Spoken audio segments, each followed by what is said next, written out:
to the OWASP AppSec Europe 2016. Thank you very much for coming. Here, just a few information regarding the conference. So, again, welcome to Rome, and please use this hashtag AppSecEU for your Twitter. Some information regarding the venue. We are here in the plenary sessions, and we'll take all the keynote sessions. Then we will have 4 rooms for the talks. The A room is behind there, and this B, C, D room are on the other side of the hotel. Then we will have the lunch here, so in this area. And then in the expo area that is here, we will have a coffee break, and we will have the lighting training here. So the L is a lighting training, and the 1 and 2 is the capture the flag and activities. So here is the Italian menu for you. Now we will have Charlie Miller of Uber that will be the first keynote of the conference. Then we will have Alessandro Perilli that will be the closing keynote, and Mike West of Google tomorrow morning. Regarding the schedule, we had 138 submissions, and here are the selected talks. And there are 3 changes in the program. So the first one is that Simone Onofri will talk at 11:35 today, not tomorrow. And then also Lisbeth Kempen will be tomorrow at 11:35, and Jackie Fox also tomorrow at 4:15. So these are the 3 changes of the program. Regarding the lighting training, we have 5 lighting training of 1 hour each that you can listen in the other side of the hotel. Regarding the capture the flag, it will open at 10:30, and you can participate. And yeah, and also this will be in the other area of the hotel. Tonight we will have a fantastic social dinner in the Cinecittà Studios, that is the Italian Hollywood studios.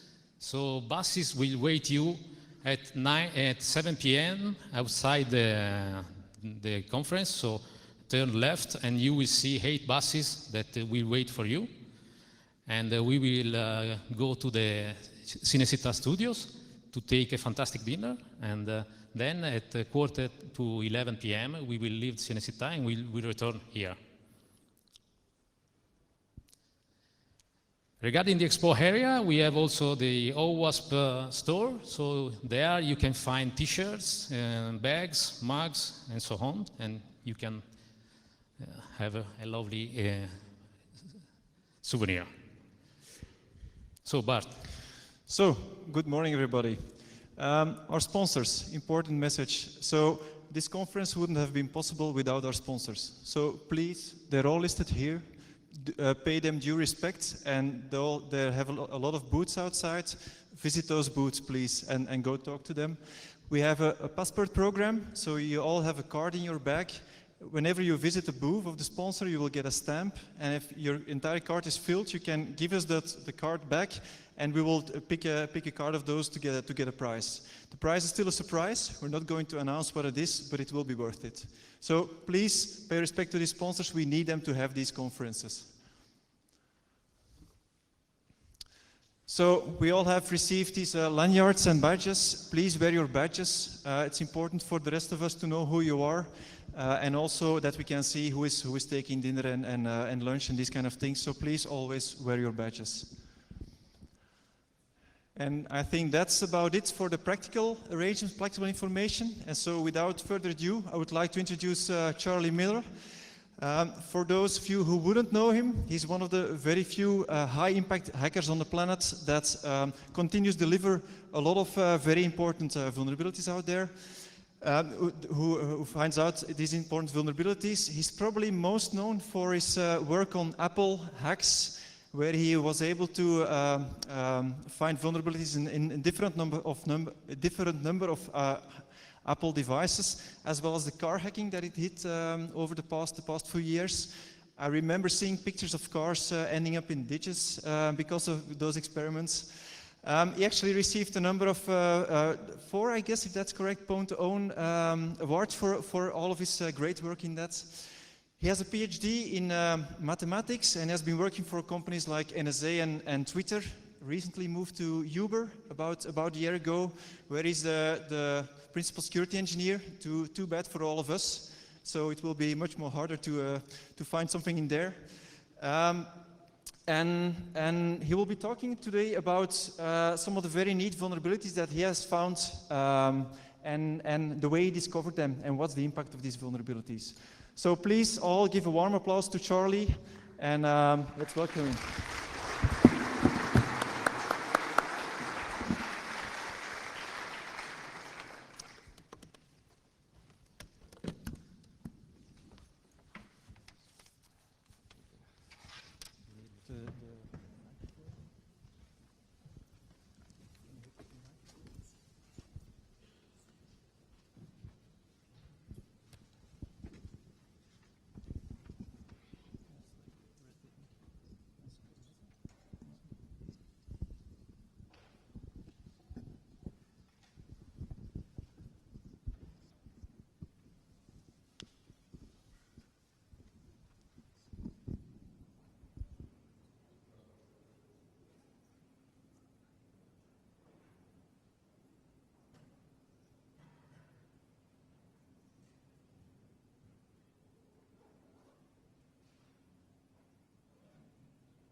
Okay, oh, there we go.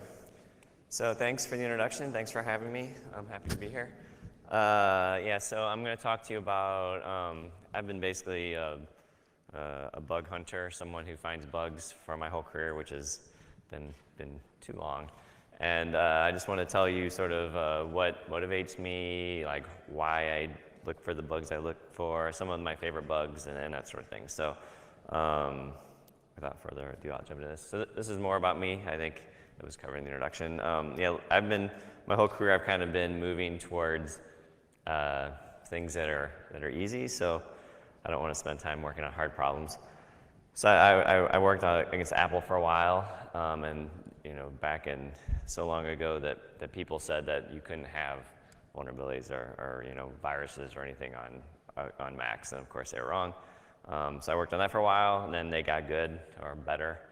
So then I switched to like phones, and then that got better, and then I switched to other stuff like cars, and they still haven't quite gotten better yet. So that's where I'm at for now. Okay, so I already mentioned I'm going to talk about just some bugs and some exploits that I've written that I think are kind of interesting. So why bugs? And also, like, I'll point out that I really only know about native code bugs. So I know most people in this room probably are more used to web app bugs. I'm not qualified to talk about that, so I'll talk about what I know, which is native code bugs. So one of the reasons I think that like bugs are interesting is in the what I call the pyramid of badness.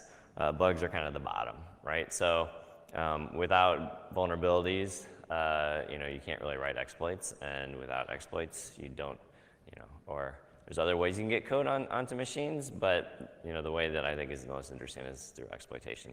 So that's when you get like code, and then you get APTs or whatever you want to call it. But it all kind of starts from vulnerabilities. Like if we knew how to write software that didn't have vulnerabilities, we would have way less problems in the world. Although all of us would probably be unemployed, so it's for the best. All right, so what do I do to find bugs? Well, given enough time, this is basically the choice I make. So I have to try to figure out what application audits. This is something that if you work for a company and you're in charge of their security, you don't really get that choice. You have to find vulnerabilities in your company's product. But if you're a freelancing kind of researcher like I am sometimes, that's one of the most important things is what are you going to choose to look for bugs in. And then I use some sort of analysis to do it. I look at some stuff. I'll talk more about this later. And then finally, I get around to talking about tools. All right. So like, why do I choose? Like, why did I look at, say, Safari, or which portion of Safari did I look at, or why did I choose iPhone, or why did I choose to look at Android phone? So, so some of the things you want to look for as and this might be helpful for you if you're wondering like, why is this hacker picking on my company? Why are these like white hat people in our bug bounty program looking at our application or not? So this is kind of the thought process that I go through when I'm trying to decide what to look for bugs in. So basically, like, how distributed is the software? How hard is it going to be? And that sort of thing. So like, one of the first things I look at is how distributed it is. So like, there's sort of this dichotomy where there's some software that is widely distributed, like Microsoft IIS or something, and it's run on a ton of servers. But at the same time, it's going to be really hard to find a bug because Microsoft is pretty good at this. They have a lot of tools. They have a lot of smart people. So you've got something that's widely deployed but hard, and then on the other hand, you might have something that it's some PHP script that 5 people use in the world. Well, it's probably going to be easy to find a bug in that because no one really cared to look at it. But then the impact is going to be really small because who cares if you find a bug in that, right? So like, I've always tried to find this middle ground where it's software that is widely deployed but still maybe a little soft, like hasn't gone through as rigorous of testing as something else. Okay, another thing you want to think about is how hard is it going to be to actually exploit the software, right? So like, if you're just looking for bugs to fix in your own software, that's one story. But if you want to actually write exploits to demonstrate the vulnerability, then you have to worry about that. So, does the target platform have memory randomization? It's like I'm not going to talk about this talk, but I wrote an exploit once that was over SMS for iPhones, and that was really hard because you're sending 140 characters, right? As opposed to something like against a web browser where you have a whole scripting language at your disposal that you can use to try to massage the heap and do the exploit that way. So that's really hard. And then there's other things to consider, like obviously if you find a bug in a web server, you're going to have there's going to be a lot more of those exposed than if you find a bug in some sort of service that's typically firewalled off. So there's lots of these things that go into my mind when I'm thinking about it. The other one is just like, what's the history of this? Is every month, are there new vulnerabilities in this product, or is it something that there hasn't been a vulnerability in this product found in 10 years, right? So we don't really know how to measure security. We don't know how to measure which software is the most secure, but we can at least kind of take some guesses based on those kind of facts. Okay, so I pick a piece of software that I want to analyze and try to find vulnerabilities in. So then what do I do? Well, I definitely don't sit around trying to think of new techniques to find bugs because there really aren't any, right? So like, given enough time and effort, we know how to find a bunch of bugs, right? It's not like, there's not really new ideas. It's just a matter of putting the time and energy into doing it. So, like, there's basically two approaches that people use. One is static, by which I mean like you're using a tool that looks at maybe a binary, or you're just looking at the binary yourself, or you are reading the source code or whatever. You're not necessarily running the program, you're just looking at it. And so that's what I mean when I say static analysis. So this is like, the way that people did this for a very long time before we really had decent tools. But it's not perfect, of course, and a lot of the commercial offerings have these types of problems. And so basically, like if it comes down to a tool, it can do certain things, but as someone it finds bugs, right, and we can fix them, but then it's not going to find any more, right? There's limits to what that tool can do. And then as a person, like it doesn't scale well if I'm looking at source code, right? There's not 20 of me looking at source code, there's just me. And it's the same for the team I work on at work, right? So I'm there, you know, we've got a couple other guys, but we can't hire 100 people to do that. It just doesn't make sense. So it doesn't scale well. And then another thing that's really annoying for me is, you know, maybe I look at code for a week. So this used to happen when I would work at Twitter. So one of my jobs there was to like audit code. So I would look at code for a week, and you know, yeah, sometimes I would find bugs, but sometimes I wouldn't find any bugs for a week, right? And then it would come time to go to the stand-up meeting and say what we did that week, and I would say, I looked for bugs, but I didn't find any, right? And that's very similar to what I would say had I been on vacation. So there's not a good way to measure your progress when you're reading source code looking for vulnerabilities, say. So that's sort of disheartening. The other thing is you sort of inherently have, this problem kind of has, or this piece of code has maybe two issues with it. One is that it shows that reading code can be hard, and also tools have problems reading code for this exact reason. So it's like, does this code have a vulnerability?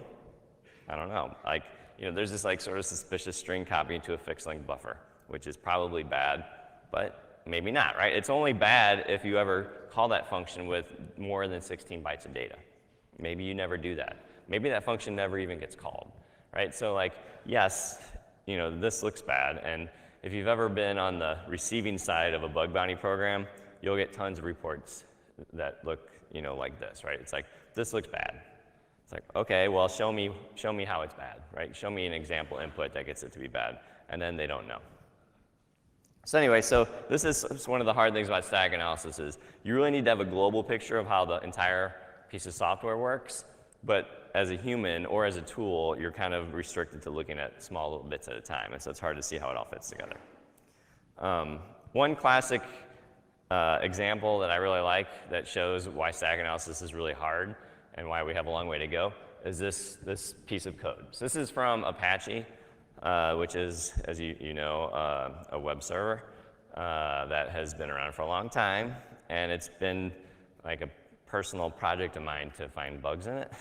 So, but I have not really found any good bugs in it. So that's the point, is like probably in the last 10 years there have been no like real critical vulnerabilities reported in like the main Apache web service. There have been in like some of the modules, but the main web server itself there hasn't been, which is good because if you had a vulnerability, like an exploitable vulnerability in Apache, you could take over like 80% of websites, right? So that would be bad. So anyway, the point is, this is a piece of software that is, like, we should hold up high and say, like, they did something right here. It's really hard to find bugs in it. And here is like one of the last bugs that they ever found in it. And if you were like a human being like me, or even a tool reading this code, like the bug is at this line, ps3 equals node. It's supposed to say ps3 equals active, which is this other guy. It's like, how would you ever see that? Like, you know, you're used to when you see, you know, bug reports, it's like, oh, well, they use string copy here. It's like, okay, sure. Or it's like, oh, they read this byte from memory and then they just copied that much data. And it's real obvious, right? But in real life, bugs look like this. They're very subtle, they're very hard to find, and you wouldn't, like I could have read that code 100 times and I wouldn't have found that bug. This bug was found with a fuzzer, so, which I'll talk about next. So the other way, if you don't like static analysis, the other way is dynamic analysis or fuzzing. And basically this is just, you keep feeding inputs into a program that are malformed. You wait and see what the program does, right? So you should be able to send any data you want into a program and it should handle it, right? It might reject it, it might say this is invalid, but it shouldn't fall over dead, which is what you're basically looking for. And like one of the reasons that fuzzing works is because this particular error might only occur 1 in a million times, right? So it's extremely rare. But as someone who's fuzzing, you're going to fuzz with 10 billion iterations, right? And so this very rare 1 in a million event actually happens pretty often. So that's the way you're able to find bugs. The other sort of reasons why it's easy is it scales. You don't have to really understand the program. You can just, if you know how to fuzz Safari, you can probably fuzz Internet Explorer with the same kind of tools. You don't have to necessarily understand the code to know how it works. So that's good. The other thing is, if the program crashes, you for sure found an input that is bad, right? So it might not be like a security vulnerability, but it's definitely a bug. There's no like real false positives when it comes to fuzzing. So that's some of the good things. Some of the bad things about fuzzing is that, well, it's kind of hard to know, if you won, right? So suppose you fuzzed something for a day and you didn't find anything. Does that mean it's good, right? Are you done? You've secured that software? Or does that mean your fuzzer's broken? Or does that mean your fuzzer just isn't very good? Like, it's kind of hard to know. So that's one of the biggest issues. The other one is, like, when do you turn your fuzzer off? So, like, Microsoft has a rule written into their SDLC that says, I don't remember the exact count, something like, software has to run through 100,000 iterations without failure to pass their fuzzer. I don't remember if it's exactly 100,000, but it's some number, right? And so when I read that, I'm like, well, if I'm a tester and I know that's the rule, I'm going to make a fuzzer that's really bad. That way it's going to always pass 100,000 iterations and I can move on and write some more software, right? So that's probably not what they intend. So it's hard to know what to do. And I used to make fun of that example that Microsoft did because it's like, well, you can't just pick a number. But then I worked somewhere where I had to fuzz our own software. And then I was like, I wonder when I should turn the fuzzer off. Like, when did I pass? So it is a problem, and I don't think anyone really understands the solution of like when to know exactly when you're done fuzzing. So here's some more examples of failures of fuzzing. So like, here's just a function I just made up. So in each of these, I made up a function, and I'm going to show you a real function that there's not really, there's so many different ways, different inputs that you would need to test this function that you would never get it. So like, there's limits to how much you can fuzz, and there's some things that are very complex, and you're never going to be able to get like good coverage of the program. Here's an example of real life when fuzzing failed. So this is there was a bug in SendMail, and SendMail was like a mail server that used to be very popular. I don't know if people really use it anymore, but in the field of the email that was like, a person's name. So it would be like Charlie Miller, Brace, C. Miller at OpenRC and Brace or whatever. So like there was a function called crackadder, so like cracking out the address, that parsed that out for you. And this function was extremely complicated. So there's 120 different ways through this function, or 2 to the 120, sorry, that's a little more complicated. So anyway, there's this function that just has so many conditionals and so many loops, you can't hardly understand how it works, much less fuzz it and test it. So it turned out that the particular bug was every time that you made this like open parenthesis, close parenthesis, it like moved a pointer over that indicated where the end was, and then every time you put like a open, close, I don't know, greater than, less than symbol, or whatever you want to call that, it like moved it back or something. So they basically miscounted like the opening and closing parentheses. It was really complicated, and somehow you could get it to write past the end of a buffer. And the point is, even when I knew that this was, so if you were going to fuzz this with like a billion different, names with email addresses, different characters, different @ symbols, and so forth, the odds that you would have ever made exactly this, open parentheses, close parentheses, greater than, open, close, greater than, would have had to do that a lot of times in a row, is so slim that you would have probably never found this bug with fuzzing. So this is like the bug. I don't know if you ever see like researchers arguing on Twitter. So I argue all the time with Halvar about this particular bug, because like this is the bug whenever anyone comes up with a new tool that says like, I have this great new tool, I'm always like, could it find the crackadder bug? Because this is like the most complicated function and like the most unique bug. And so that's always a thing. And so like you'll see some people say, yeah, our tool can find the crackadder bug, and then I'll be like, oh really? They're like, well, it's like a simplified version of it. It's like, no, it doesn't count. So until it can find this bug, I'm not going to buy your tool. All right, so these are basically the two main approaches that people take, and myself included.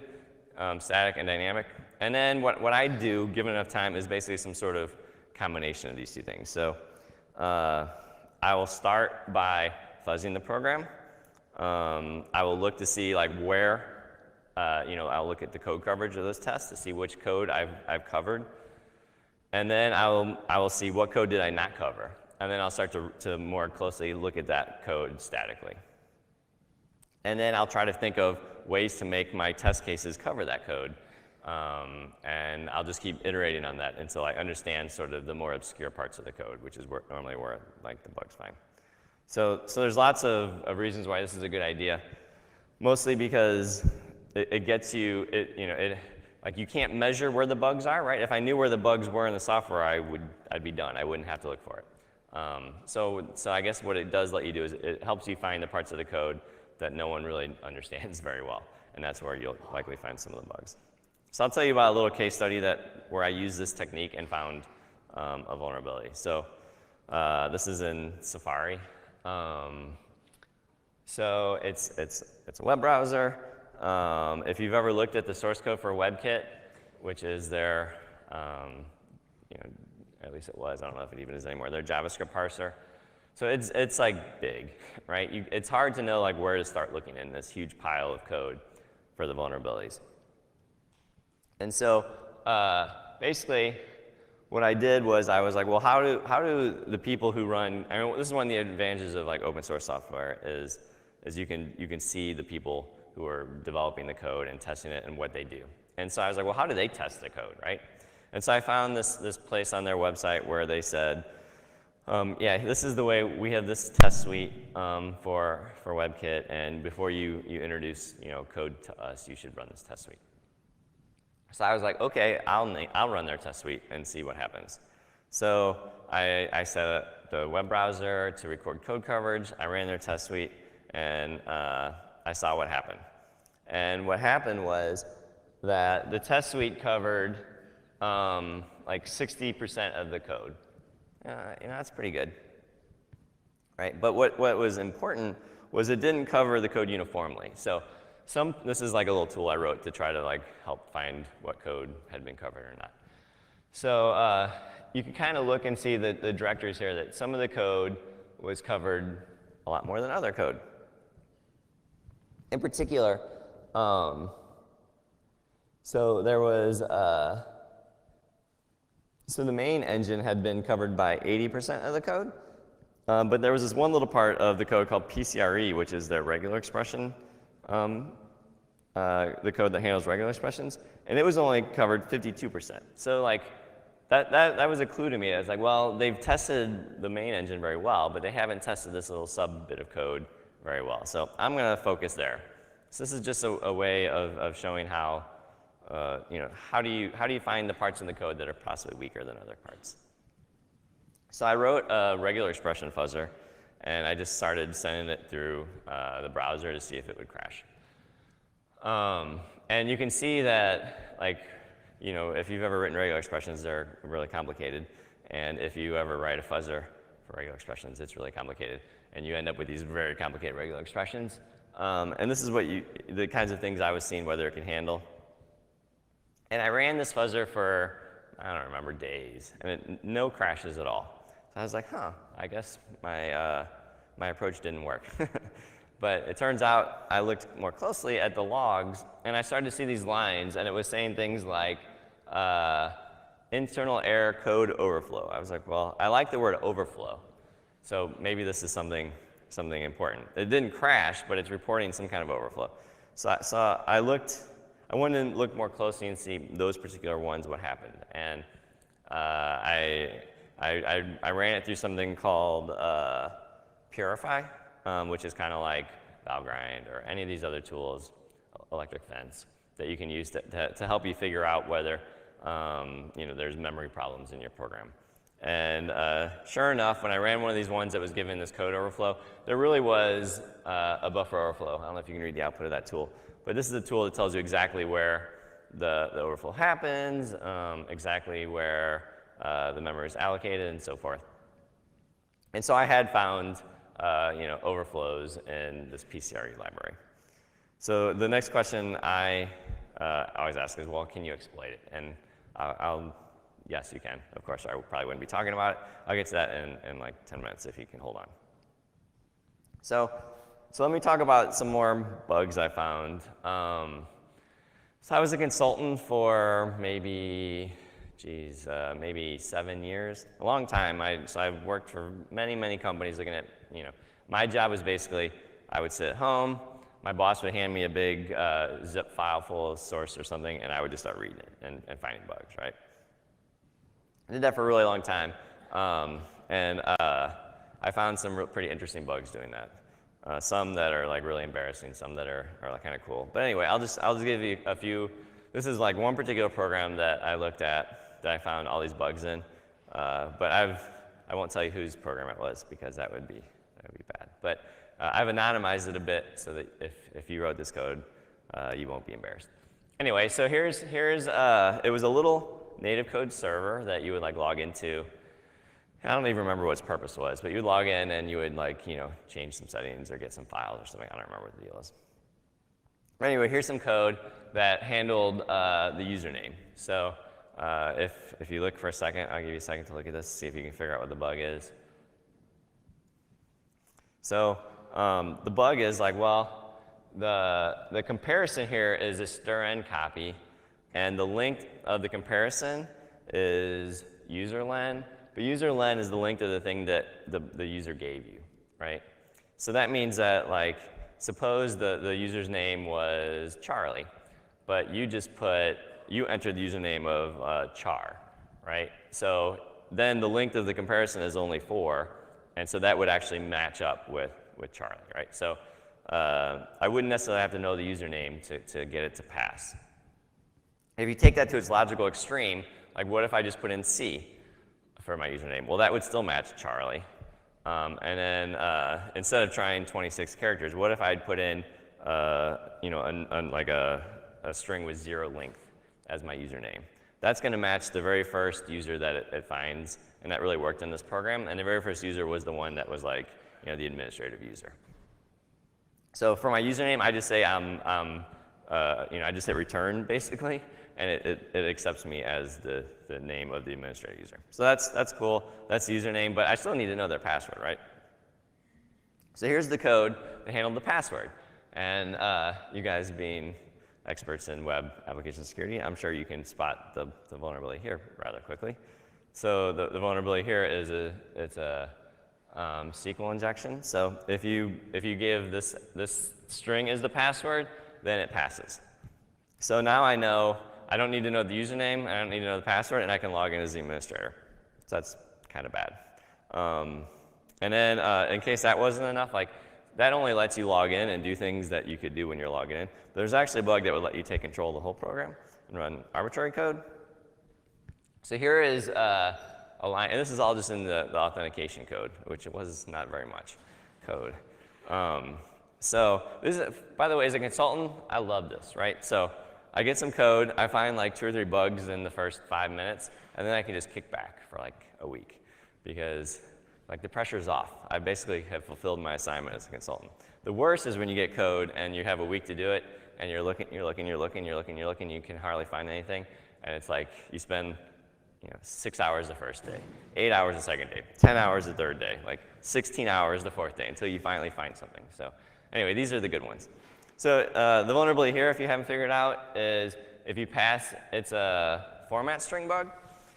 So at least back in the day, now compilers won't really let you do this so much, but back in the day, if you would put in as your username %n, it would cause the program to crash. And if you were very, very careful on what username you put in, including some %n's, you can actually do writes into memory. And in theory, you could take over execution of the program. So anyway, so this is, I like that example just because it was like, one source file with every bug you could imagine. It was like a perfect tutorial, except it was a real life program that people were really using.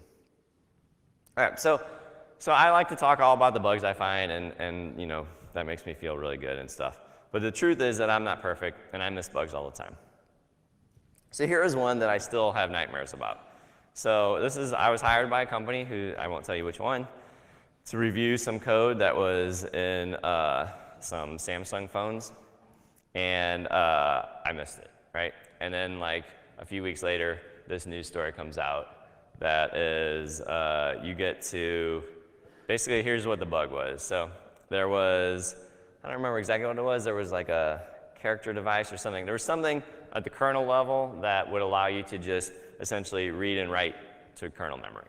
It was either a system call or like a device or something. I don't know, but it was something really, it was like the simplest bug you could imagine. And someone found it, and you know they wrote APKs that would get you root and all this kind of stuff. It was really bad. And I looked at that code. Like I remember looking at that code, and I said to myself, I was like, it kind of looks like you could read and write any kernel memory you wanted. I was like, there's no way, like they made that mistake, right? But they had. So anyway, I feel like really, really bad about this bug. I still think about it. Every time I'm looking at code and I'm like, oh, I don't see anything, I think I'm done. I'll be like, but remember that time when I missed that bug in Samsung? So okay, I'm gonna look harder. So I'm not perfect, I miss bugs. All right, so let's get back to that regular expression bug, and I'm gonna show you how I exploited it. Because it's interesting because what made it interesting, like writing exploits usually isn't that hard, but what made this particular bug interesting to exploit was that this was a while back. So this was in 2007. So back then, and I was going to exploit it on the iPhone. So back then, this was like now, if you want to do research on an iPhone, you jailbreak it. You know, you can SSH into it. You can look around. You can install GDB, whatever. Like it's not hard to do like exploit development on iPhone. This was right when the iPhone came out, though. So there was no jailbreak. Jailbreaks didn't exist yet. There was no debugger for it. So the question is, okay, I have a vulnerability in the iPhone and you know the web browser in the iPhone. How the heck am I going to write an exploit for it without a debugger? And so that's what made it interesting to me. So the only thing that I could do was I could make it crash, and then I could plug in my phone into my computer, and then I could like sync it with iTunes or whatever, and I could look at the crash dump. That was the only thing I had at my disposal. And so what I would do is I just basically fuzzed it. So I mean, I knew the bug. I just took something that would make it crash and just added more stuff around it and just looked at the crash reports until I found one that looked kind of good. And the one that I looked at, I stuck with was this one. So I bet you when you came to the keynote, you didn't think you'd see ARM assembly language. But you are. So anyway, this particular crash, I can control something, the thing in R3 and the thing in our IP, which is R12, is something that I kind of control. And if you've done enough like heap exploitation, you'll recognize what this looks like. This is an unlinking operation, which you basically get when you're trying to remove something from a linked list, blah, blah, blah. So anyway, the point is, I got this state where I can make the phone do something that I think I can make it then write into memory.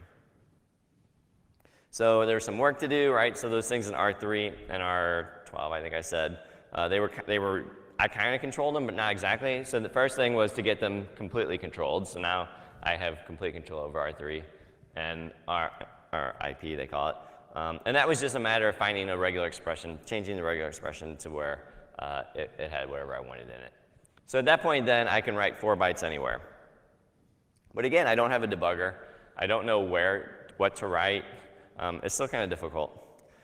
And this is where the lesson is the layered approach to security really works. So, you know, you'll hear me say all the time how secure iPhones are.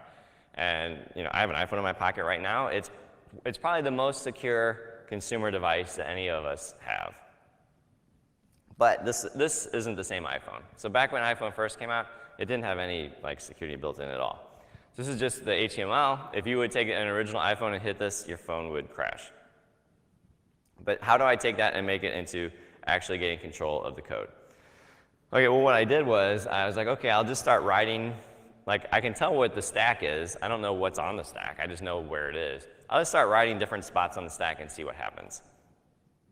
Well, I did that, and eventually what happened was that, what value do I write? I was like, well, I'll just write to some other stack value. I don't know what it is. And it wasn't too long before, just with this trial and error approach, I could tell that I was actually executing on the stack. It wasn't my code yet. That took a little more work. But still, it was like, okay, so why did this work? Like, why was I able to, like, quote unquote, brute force this exploit? Well, the stack location was not randomized, which now it would be. You can execute on the stack, which you can't do anymore. And so because they didn't have any of these like layers of defense built into the platform, I was able to actually exploit the thing without ever having run a debugger on it, which is pretty crazy. And then as far as shellcode and all that kind of stuff, I'll spare you the boredom of that. But basically, I just again, it was hard to debug, but I got a cross compiler, wrote some code, threw it on there, and that was how I exploited the iPhone like when it first came out. All right, so now I'll talk about another iPhone bug that I like. So this is one in iOS 5 code signing. So there's been, I think, 3 code signing bugs that are in, that have been found in iPhones. The first one I found in iPhone 2, which no one cared about, including myself, because like code signing wasn't a big deal then. Like we didn't really even understand what it was back then, believe it or not. There was like a long time when myself and some other people were giving talks at research conferences about how to do iPhone exploitation. And the only reason it was working was because we had a jailbroken iPhone that turned off code signing. And it turned out that those same things wouldn't work on a real iPhone. So back then, no one really understood how iPhones worked, but now we do. And by the time iPhone 5 came around, like we did understand how it worked. And so this was kind of a cool bug. And then there's been like one more since then that I didn't find, some other guys did. But anyway, why is this like a big deal? Because the entire iPhone security basically relies on this code signing mechanism. So the way that it works is if you want to get an app for your phone, you have to get it from Apple, right? Because it's signed by Apple. Or you can include more certificates for like your enterprise or something. But like out of the box, it has to come from Apple. And you're like, okay, cool. That means I can't download it from some Chinese website or something. So what? Well, it's not just that you can only download an app and it like checks right before it runs that it's signed. There's like way more, it's way more detailed than that. What it means is that that app, for example, can't allocate memory and write code to it and execute it, right? Because that would be code that Apple hadn't checked. It can't download new code and execute it. It can't update itself. So you can't do anything that has to do with code anywhere in the system that hasn't been signed by Apple. So a bug in that particular mechanism is like very sensitive because it breaks the whole kind of security model of the iPhone. So here's a function that has a bug. You can see if you can find it. And one of the reasons I talk about this bug, and I'll tell you more in a minute, is because it's like kind of hard to find, right? So I'll explain a little bit what this is. So there's this code, and basically what it says is like, if you want to have this flag, map JIT. So JIT, just-in-time compiler, is something like something web browsers do. Like if they have JavaScript they download and they want to execute that really quick, instead of having to run the JavaScript because that's kind of slow, it's like it writes it into memory as code, like real native code, and runs it, and that makes it faster. But that means that has, what's it done? Well, that violates code signing, right? Because this is code that's sort of on the fly, it's executing. So that's like a special privilege that normal programs can't do. So it says if you want to do this just-in-time compiling stuff, then you have to use, then if you have one of these other flags, don't let them do it, right? And it turns out that these other flags is every single flag except this one here. So there's only like 1, 2, 3, there's only 4, or is it 3? 1, 2, there's only 4 possible flags you can pass. And this checks to make sure it's not one of these 3. It's not this one, it's not this one, this one. The only one left is this one.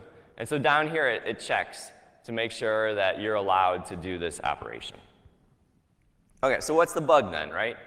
Well, the bug is, anyone see it? So in the source code, it's almost impossible to find. And even when I've sort of pointed out, it's even harder in real life because, or did I not even give you enough information? All right, so I left out the one line, which is the key.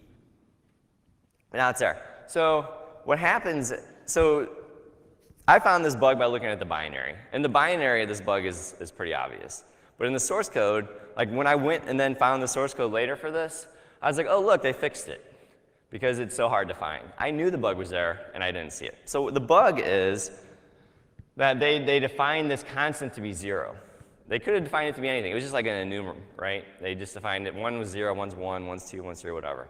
But what that means is that when you do your flags and 0, that's always 0. So that doesn't count. So it looks like it's checking to make sure that it's not this. But really, that check is like optimized out by the compiler. So it's like a super subtle bug. But what that means then is that you can then, I don't know if I have it or not, you can then pass in this guy, and it will pass this check. And that allows you to then execute code that's not signed. It's kind of complicated, but it's amazing that the bug is so hard to find in source code that I actually thought that they had fixed it when they hadn't. Okay, so what can do that? Well, it turns out that any App Store app can do that. Cool. And here's how you do it. In your App Store app, if you just had this line, it would let you allocate a page of memory that you could write to and then execute code from, which shouldn't be allowed. So that's bad, right? So that means that that apps can then download code at runtime that Apple's never seen and run it. So being the responsible researcher, I reported this to Apple. And at the time, I thought I was being really clever because I didn't really tell them what the bug was. I wanted them to kind of do some work, and I'd just say, like, I don't think this does what you think it does. And then, like, later on, I worked for a company, and I had to triage a bunch of reports that our bug bounty reporters were reporting. And I looked back at this, I was like, man, I was really a jerk. But live and learn, right?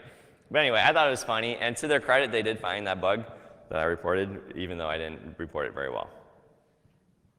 So then what? Well, then I wrote code that leveraged this vulnerability to be able to just download a dynamic library and load it, even though it's not signed, which should be impossible because of this bug. You could do it. So I don't know, you might have heard the story, but basically, I had, by this time, had many run-ins with Apple. And basically, I knew what they were going to say. And what they were going to say is, you're right, Charlie, this is a bug. It's serious, but if any app would have ever tried to do that, we would have caught it in the review process. And so I was like, well, I know they're going to say that, and so the way to get around that is I'm going to submit it in the review process and see if they catch it, right? So I submitted an app to the store. It got accepted, and then I was like, aha, so they don't catch that particular bug. So I reported the bug as well. So the app that I reported, the original app was called the Daily Hoff. The actual first app was called the Hoff, and all it is was David Hasselhoff, and you can like zoom in on him infinitely to like more David Hasselhoffs. If you look, you can guess where the zooming takes place in that picture. And so they reported to me, sorry, this app it's not useful enough or something. And so that's why I named it the Daily Hoff, because I was like, aha, it seems like it's not useful, but in this app, every day there's a new picture of David Hasselhoff, and that's why it's like useful. And they still wouldn't let me do it. So the sad thing is it was rejected. Like no one will know how cool this app was, but it does exist, but it never made it to the App Store. But I did introduce this other app called InstaStock, which is like a really boring app, and they let that one in. At first, I thought I was busted because I submitted it, and they're like, no, this is rejected for illegal API usage. And I was like, oh, dang, man, they really did catch me, right? Good, well done. But then I looked and saw what they said. They're like, you used add text field with value. I was like, oh, well, I can fix that. That's not a problem. they didn't catch the thing where I allocate memory and execute it. So anyway, so I put this in the App Store for a couple months, and people downloaded it, but it didn't do anything bad. It would phone home to me and try to download a library to load, but I never had that there unless I was testing. So lots of people downloaded it. No one actually got exploited by it except me and like my buddy Chris. So here's what the app looked like in the App Store. It did stocks.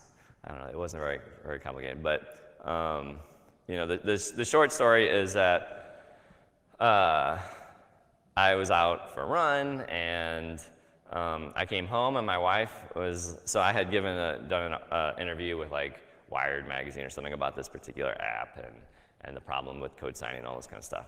And I get home from my run, and my wife is like, "Hey, Apple called." I was like, "Apple called? Like Apple doesn't call me, right?"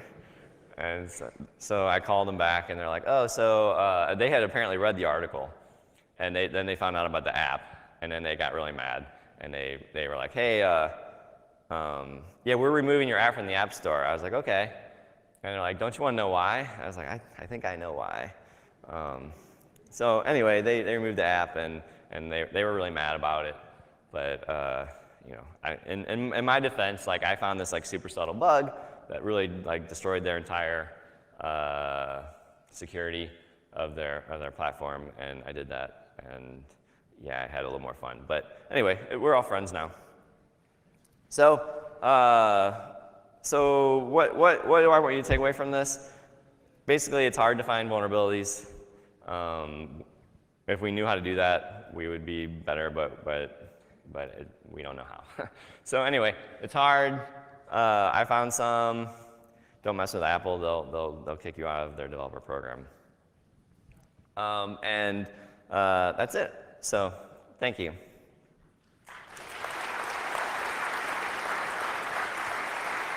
We've got a couple minutes. If you guys have any questions, I'd be happy to take them. If not, I will see you guys at dinner. Bye. Thanks.